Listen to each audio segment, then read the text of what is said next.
الرحمن الرحیم لا تنالوا البر حتى تنفقوا مما تحبون صدق اللہ العظیم۔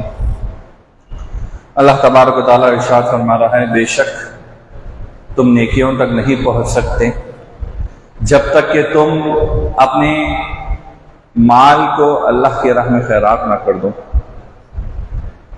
جو چیز تمہارے دل کے قریب ہے، جب تک تم اسے اللہ کی راہ میں خیرات نہیں کر دو گے، تم نیکیوں تک نہیں پہنچ سکتے۔ دیکھیے، جب آپ قرآن پاک کا مطالعہ کریں گے یا آقا دو جہاں صلی اللہ علیہ وسلم کی سیرت کو پڑھیں گے تو آپ دنیا کی دولت کو سمجھیں گے یہ تو بیکار ہے، یہ تو ایسی دولت ہے کہ جس سے میں کما کر ابھی الٹا پھنس رہا ہوں بول کر آپ کے ذہن میں آ جائے گا۔ اگر واقعتاً اگر بندہ رسول اللہ صلی اللہ علیہ وسلم کو، جس کو وما ارسلناک الا رحمت للعالمین، جس کو ہم نے بنا کر بھیجا ہے رحمت، کس کے لیے؟ آپ کے اور ہمارے لیے رحمت بنا کر بھیجا ہے۔ قرآن پاک میں ارشاد ہو رہا ہے کہ ہم نے تمہارے لیے رحمت بنا کر بھیجا ہے، اگر آپ ان کے بتائے ہوئے راستے پر عمل کر لو گے تو گویا تمہاری دنیا بھی آسان ہو جائے گی اور آخرت بھی آسان ہو جائے گی۔ اور میرے اور آپ کے آقا دو جہاں صلی اللہ علیہ وسلم نے اپنی جو چیز عزیز تھی، جو چیز دل کے قریب تھی، وہ اللہ کے راہ میں خیرات کر دی، اور گویا امتیوں کو بتا دیا کہ دیکھو، میں چاہا تو میں کیا نہیں کر سکتا ہوں، میں چاہا اگر میں اللہ سے دعا کروں گا تو جنت کی کوئی ایسی چیز نہیں ہوگی جو اللہ تعالیٰ مجھ تک نہیں بھیجیں گے، مگر میں اپنے امتیوں کو یہ بتانا چاہتا ہوں کہ تم اگر یہاں پر رہ رہے ہو تو گویا تم کو دیکھا جا رہا ہے کہ بندہ جب مصیبت میں آتا ہے تو کس کو یاد کرتا ہے، خوشی میں آتا ہے تو کس کو یاد کرتا ہے، کیا وہ مجھے یاد رکھتا ہے یا وہ مجھے بھول جاتا ہے۔ آج حالات کچھ ایسے جا رہے ہیں کہ ایسا دکھ رہا ہے کہ آج ہم مصیبت میں جا رہے ہیں پھر بھی مگر اللہ تعالیٰ کو یاد نہیں کر رہے ہیں۔ آج ہم ہر طرف سے پریشان ہیں مگر نہ مسجد کی طرف جانے کے تیار ہے اور نہ نماز پڑھنے کے لیے تیار ہے، اور پھر وہ مہینہ آپ کے اور ہمارے پاس شروع ہو چکا ہے جس میں میرے اور آپ کے آقا دو جہاں صلی اللہ علیہ وسلم کو کیا کہا جا رہا ہے کہ آقا دو جہاں صلی اللہ علیہ وسلم کی مبارک مہینہ ہے آنے کا، اور اس مہینے میں کیا کرنا چاہیے؟ اللہ کے رسول پر درود بھیجنا چاہیے۔ ویسے تو زندگی بھر درود بھیجتے جاؤ، ویسے تو زندگی پر اللہ کے رسول کو یاد کرتے جاؤ۔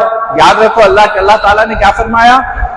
جس نے محمد سے محبت کی گویا میں نے اس سے محبت کی، اور آقا دو جہاں صلی اللہ علیہ وسلم کو ہمارے پاس آپ نے کہہ دیا تو اس پر آپ کو اور ہم کو عمل کرنا ہے، مگر آپ کو اور ہم کو کیسا معلوم ہوگا کہ کون سی چیز سے میرے آقا خوش ہونے والے ہیں، کون سی چیز سے میرے آقا ناراض ہونے والے ہیں، کون سی چیز سے میرے اللہ تبارک و تعالیٰ مجھ سے ناراض ہونے والے ہیں؟ آج ہم لوگ اس کی پرواہ نہیں کرتے۔ آج ہم اپنا گھر رہو، چاہے کاروبار رہو، چاہے اپنی زندگی کے صبح سے اٹھنا اور شام تک سونے کا معاملہ رہو، ہم لوگ وہ چیزوں کو دیکھ ہی نہیں رہے۔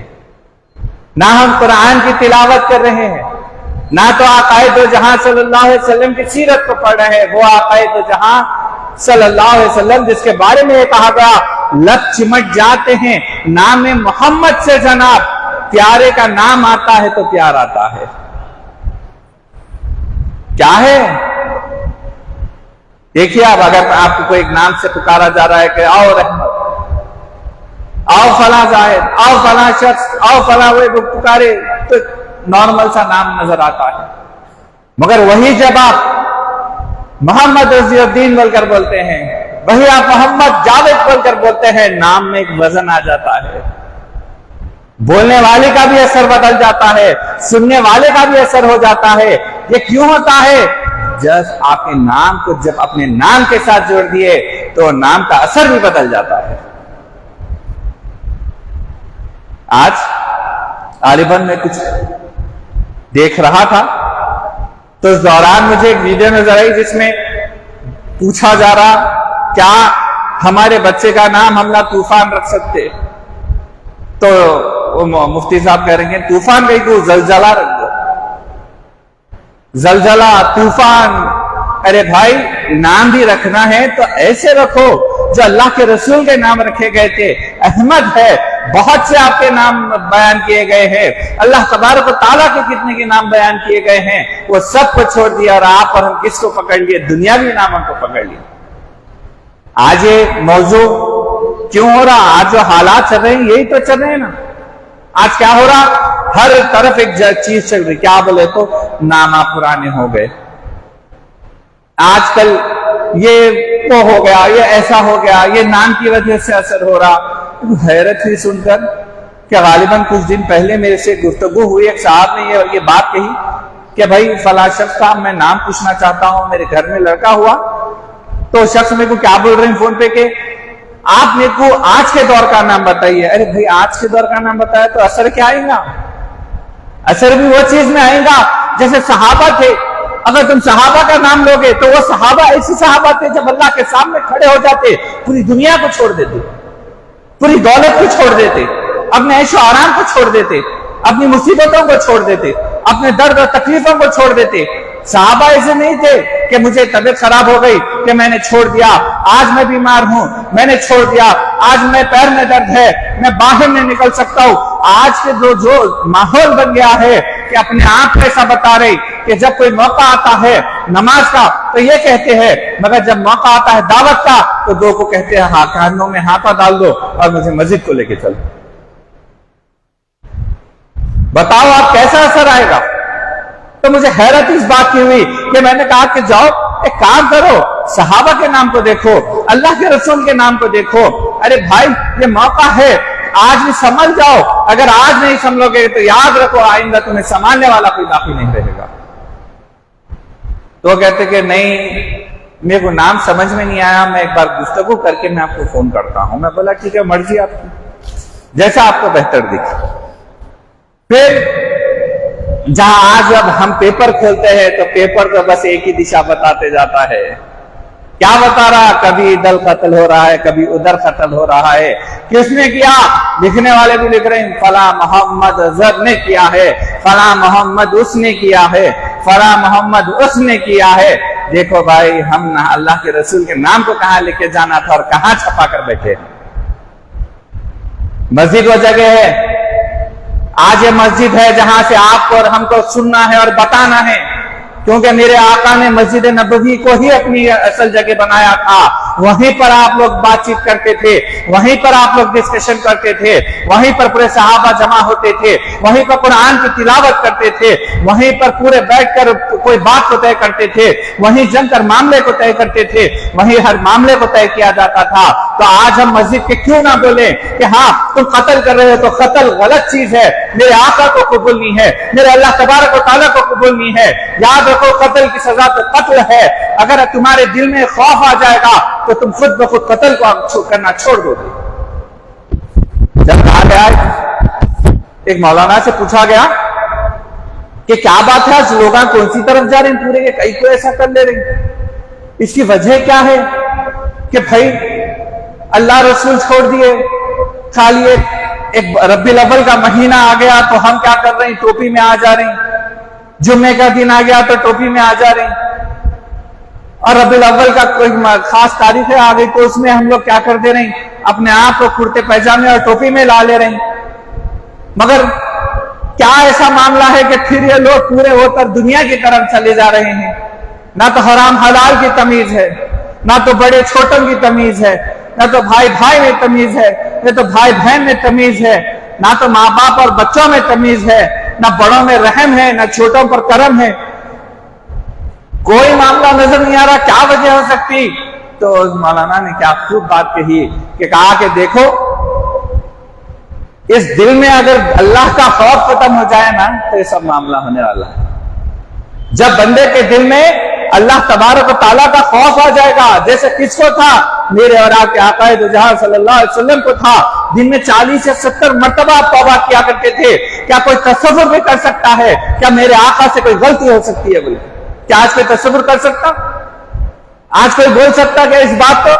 کہ محمد عربی صلی اللہ علیہ وسلم سے فلاں غلطی ہوئی ہے؟ بتا سکتا ہے کوئی؟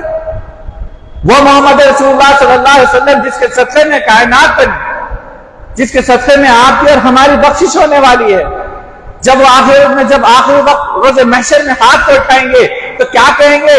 یہ میری امت ہے جو نافرمانی کرتی تھی، یہ میری امت ہے جس نے آپ کو راضی کرنے کے لیے نماز نہیں پڑھا، یہ وہ امت ہے جس نے قرآن کی تلاوت نہیں کی، میں اس امت کے لیے بخشش کی دعا کرتا ہوں۔ مگر میرے آقا سے جب کہا گیا کہ آئیے، ہم نے ہر پیغمبر کو ایک دعا دی ہے، آپ دعا مانگیے، ہم آپ کی ہر دعا قبول کرنے کے لیے تیار ہے، تو میرے آقا نے کیا کہا کہ نہیں، میں بھی یہ دعا نہیں کرنا چاہتا، یہ دعا تو میں آخرت میں کرنا چاہتا ہوں۔ مگر اللہ تعالیٰ تو دلوں کا حال جاننے والے ہیں، اللہ تعالیٰ سب معاملے کو پہچاننے والے ہیں۔ اللہ تعالیٰ کیا کہہ رہے ہیں؟ محمد تم مانگ لو جو مانگنا چاہتے ہو، ہم تمہاری امت سے آخری وقت ان کو عذاب میں نہیں ڈالنا چاہتے ہیں، ہم تو ان کی بخشش کے دروازے کھولنا چاہتے ہیں، ہم تو ان پر رحم و کرم کرنا چاہتے ہیں، ہم تو آپ کی امت سے بات کرنا چاہتے ہیں۔ یہ وہ امت ہے جو آج اگر نماز کا وقت ہوتا ہے تو اپنے گھروں کی طرف پلٹ جاتی ہے۔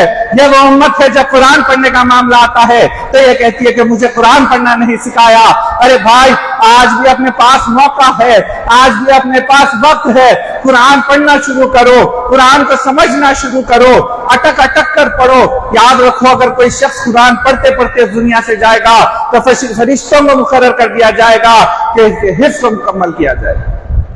یہ مت کو سوچو کیا عمر ہے، نہ صحابہ سوچے، آپ بولیں گے وہ صحابہ تھے۔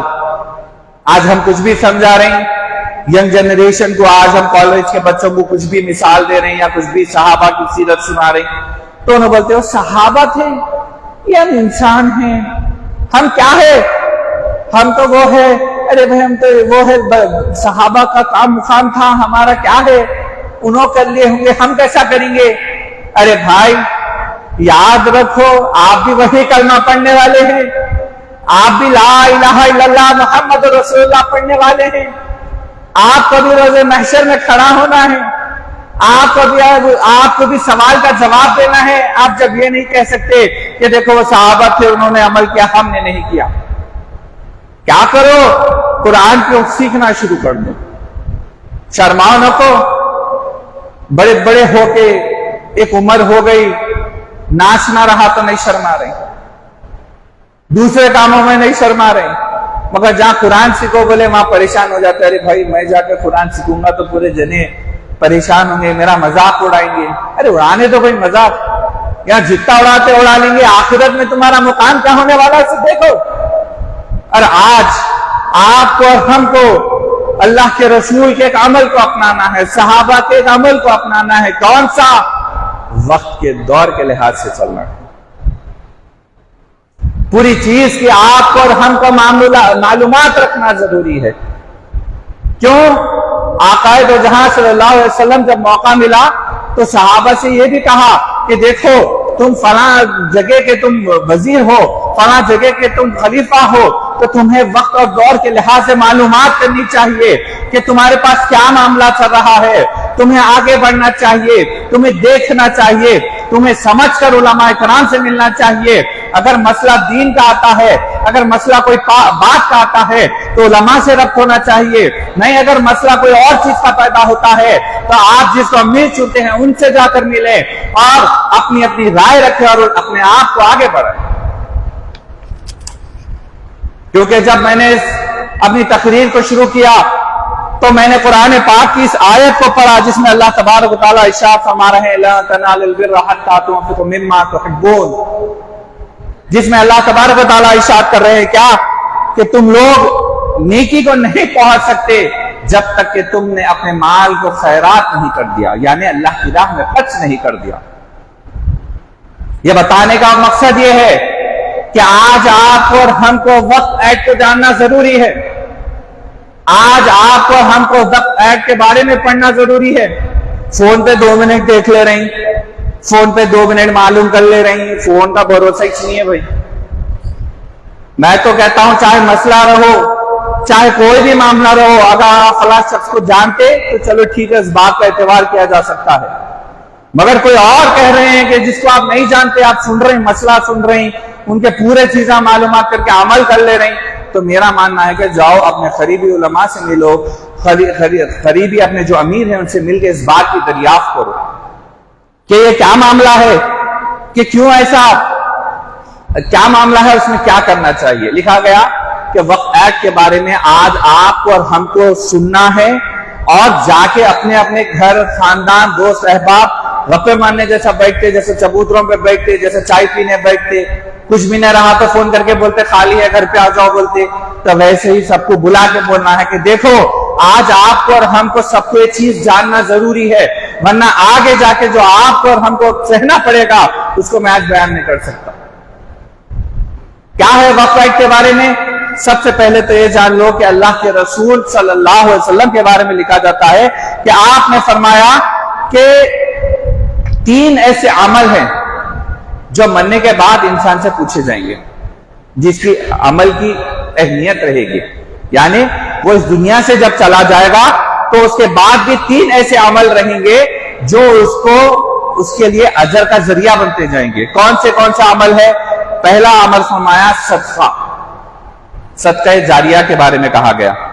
دوسرا وہ عمل جس سے لوگوں کو فائدہ پہنچے، اور تیسرا کہا کہ اپنے والدین کے لیے دعا کے لیے کہا گیا کہ 3 عمل ایسے ہیں جس میں اللہ کے رسول آپ جب اس دنیا سے جائیں گے تو اس کے بعد بھی آپ کو اس کا اجر ملے گا، یہ کہا۔ پھر لکھا گیا کہ پرانی تاریخوں کو جب دیکھا گیا، جب اس کا مطالعہ کیا گیا تو کہا کہ آقا دو جہان صلی اللہ علیہ وسلم نے بھی اپنی زندگی میں کئی چیزوں کو وقف کیا تھا، جس میں سے ایک چیز آپ کے ساتھ باپ تھے جب جنگ کا موقع تھا،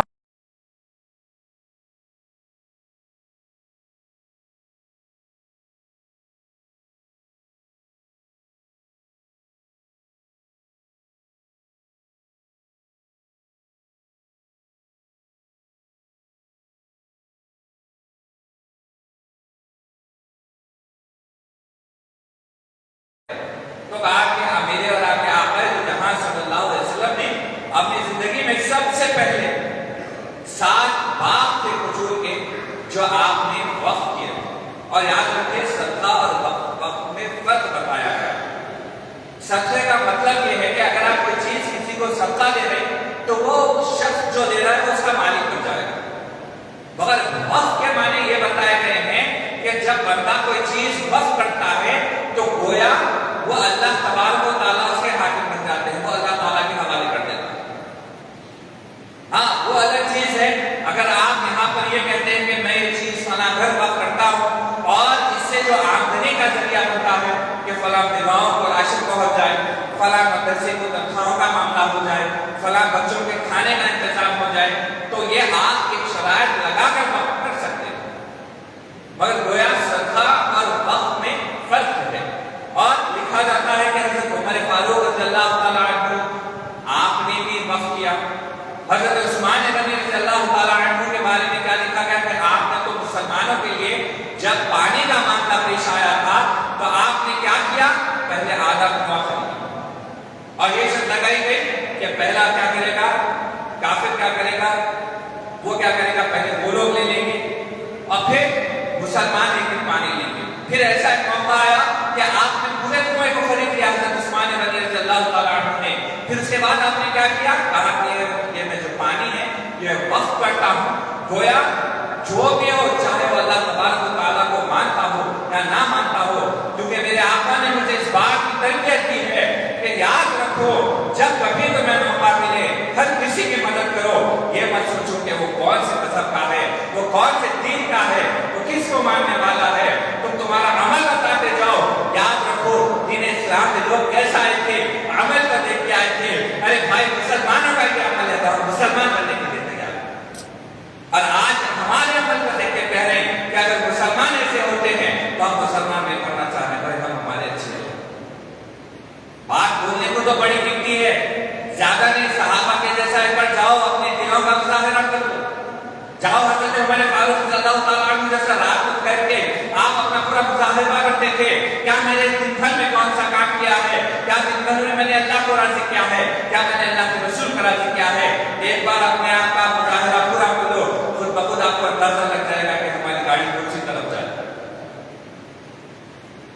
پھر یہ وقف ایکٹ کے بارے میں کیا کہا جا رہا ہے؟ یہ کہا جا رہا ہے کہ اس کے اندر کئی ساری تبدیلیاں لائی گئی. ویسے وقف ایکٹ کے بارے میں لکھا گیا کہ 1951 میں 1957 میں ترمیمات آئے، پھر 1995 میں ترمیمات آئے، پھر 2010 میں کچھ ترمیمات آئے.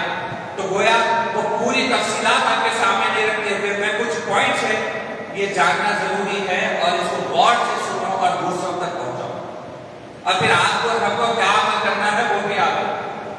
سب سے پہلے اس میں یہ بتایا گیا ہے کہ وقف ایکٹ کو جو نام رکھا گیا تھا 2024 میں جو وقف ایکٹ آیا ہے اس میں بتایا گیا کہ اس کا نام بدل کر وقف انتظامیہ اختیار کرنے کی چینج کر دیا جائے. یہ جو وقف ایکٹ کا جو نام تھا پہلے تو بول رہے کہ اس کا نام بدل. پھر دوسری چیز اس میں کیا بتائی کہ ایک نئی دفعہ ایڈ کی گئی ہے جسے 3C کے نام سے بتایا گیا. 3C کے بارے میں کہا گیا ہے جس میں کیا کہا جا رہا ہے؟ یہ کہا جا رہا ہے کہ اب اختیار وقف بورڈ کا نہیں رہے گا. اب پورا اختیار کس کے پاس چلا جائے گا؟ پورا اختیار چلا جائے گا کلیکٹر کے پاس. اب کلیکٹر فیصلہ کریں گے کہ یہ جائیداد کیا وقف کی ہے یا یہ جائیداد کس کی ہے. وہ سوچیں گے، وہ معلومات کریں گے یا کسی کی سنیں گے، اوپر سے نہیں معلوم، وہ اللہ بہتر جانے. بہرحال کلیکٹر کے ہاتھ میں چلے جائے گا. اس کے بعد وہ پوری جائیدادوں کو جہاں جہاں تقسیم کرنا ہے، گھر پڑوسی آس پاس جہاں جہاں کرنا ہے کر لیں. پہلے ترمیم اس میں یہ چیز کی جا رہی ہے کہ وقف بورڈ میں چیئرمین یا وقف کمیٹی کا اختیار نہیں رہے گا. ضلع کلیکٹر اس کا فیصلہ کریں گے کہ جائیداد وقف کی ہے یا نہیں. پھر دوسرا اس کے اندر ایک وقف ایکٹ بنایا گیا ہے دفعہ 9 کے لحاظ سے، سیکشن 9 کے لحاظ سے بنایا گیا ہے کہ مرکزی وقف کونسل میں 14 ممبر ہوتے ہیں، مگر اس کو اب بدل کر کیا کر دیا جا رہا ہے کہ 23 ممبر کو رکھا جا رہا ہے. 14 ممبر رہتے تھے وقف ایکٹ کونسل کے اندر، مگر اس کو اب بدل کے کیا ہو رہے ہیں 24 ممبر. اور اس میں اور ایک نئی شرط کیا لگا دے رہی؟ یہ شرط رکھ رہے کہ اس میں مسلم اور غیر مسلم دونوں بھی موجود رہے. کیا دوسرے کمیٹیوں میں ایسا کر سکتے ہیں؟ یا دوسرے مذاہب میں جو کمیٹیاں موجود ہیں کیا وہاں پر کر رہے ہیں؟ دوسرے ہمارے بھائی ہیں جیسے سکھ برادر ہیں، دوسرے ہیں یا دوسرے ہمارے دوسرے مذاہب کو جاننے والے ہیں، کیا ان کی کوئی کمیٹی میں کوئی عمل ایسا ہو رہا کہ بھائی وہاں پر تھوڑے مسلمانوں کو ڈال دیں، ان میں سے تھوڑے سکھوں کو رکھ دیں، تھوڑا ان میں تھوڑے غیر مسلم کو ڈال دیں، ایسا کچھ ہو رہا؟ کہیں بھی کوئی وقف بورڈ میں ایسا کام نہیں ہو رہا. مگر ہمارے پاس وقت میں کیا کہا جا رہا ہے؟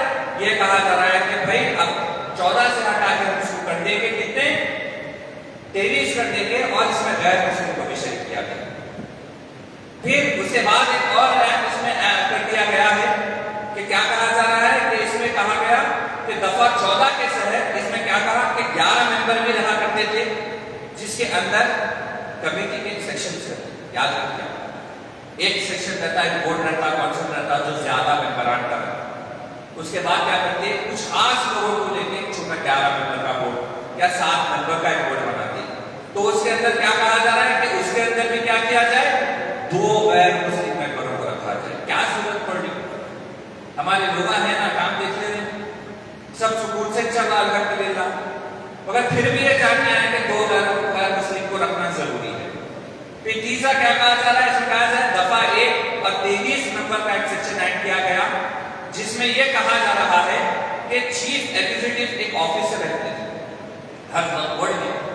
کیا ہوتا تھا اگر آپ کو اطلاع ہوتی کہ بھائی فلاں جگہ وقف کی زمین ہے تو ایک وقف کا چیف میڈیکل ایک آفیسر بناتے، چیف ایگزیکٹو آفیسر.